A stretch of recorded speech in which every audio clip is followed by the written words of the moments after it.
Olá, pessoal.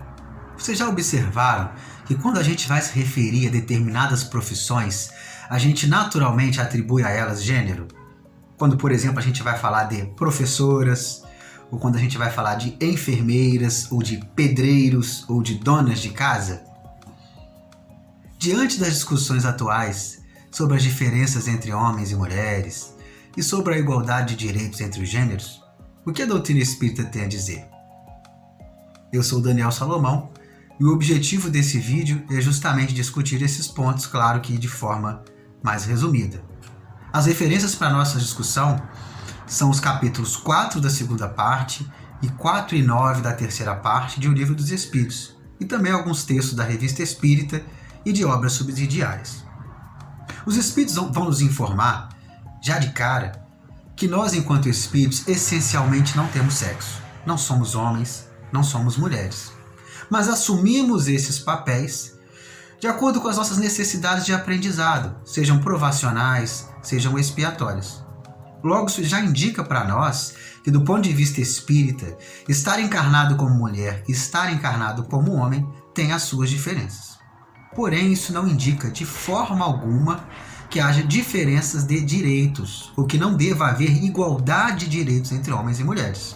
Isso significa simplesmente que nós, enquanto homens e enquanto mulheres, trazemos em geral tendências, características que nos indiquem funções talvez mais adequadas em determinados campos, o que não nos impede de forma alguma de assumir funções ou trabalhos que sejam tradicionalmente atribuídos a homens ou a mulheres. Representam simplesmente tendências. Para Allan Kardec, a emancipação da mulher, a liberdade da mulher, é um sinal de progresso civilizacional. Porém, a gente vai encontrar em algumas mensagens de obras subsidiárias sérias ideias que pareçam indicar movimentos contrários a essa posição de Kardec, tá?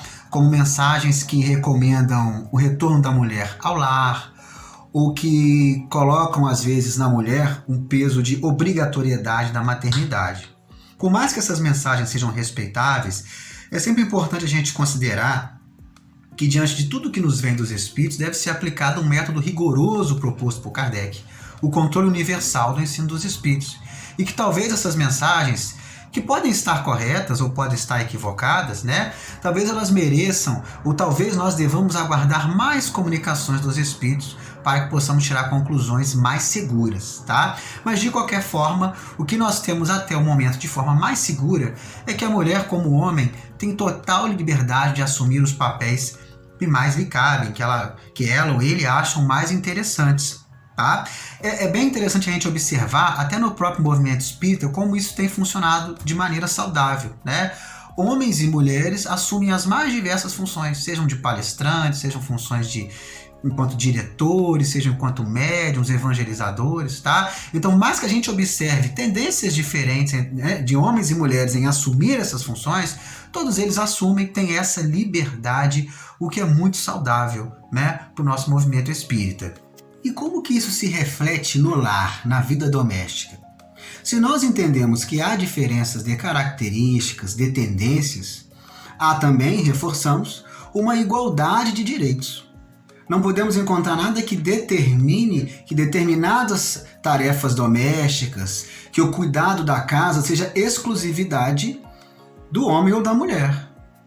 Da mesma forma, se falamos para pais, não há nada que indique que a educação dos filhos é uma exclusividade da mulher. Pelo contrário, até há obras subsidiárias que demonstram a necessidade da presença do pai. Inclusive, isso vai ser abordado no próximo vídeo. Tá? Então, é importante que tanto o homem quanto a mulher tenham a sua participação no cuidado com os filhos, porque a influência, a educação tanto de um quanto de outro é fundamental para o crescimento, para o amadurecimento daquele espírito. Por fim, cabe salientar que essa necessidade de reencarnarmos como homens ou como mulheres um dia vai cessar. Tá? Ainda estamos um pouco distante disso, mas um dia isso vai cessar. Essas polaridades não vão existir mais. E nós, enquanto espíritos, nesse momento mais amadurecidos, vamos ter em nós apenas aquilo de positivo que desenvolvemos nessas duas experiências tão importantes. E Resumindo, de certa forma, o que nós trouxemos aqui, é importante deixar claro que para a doutrina espírita, diferentemente de algumas posições não espíritas, ser homem ou ser mulher não é simplesmente uma questão cultural. Não é simplesmente uma questão de atribuição de papéis por outros, pela sociedade, tá? Mas para nós há diferenças sim biológicas, tá? Para nós há diferenças culturais, isso é muito importante, nós concordamos com isso, tá? Porém, isso não indica que tudo deva ser mudado, mas que as coisas devam ser mudadas de acordo com a visão de caridade que Jesus, que a doutrina espírita nos propõe. De forma alguma forçada, de forma alguma agressiva. E enquanto homens e enquanto mulheres, já que falamos de caridade, enquanto essas polaridades existem, essa divisão ainda existe, de certa forma, ainda que saudável, nós somos convidados a respeitar aqueles que estão na condição de mulheres, que estão na condição de homens, né? Porque todos eles têm a sua liberdade, todos nós temos um ponto final, entre aspas, comum, né? Todos nós estamos destinados à felicidade.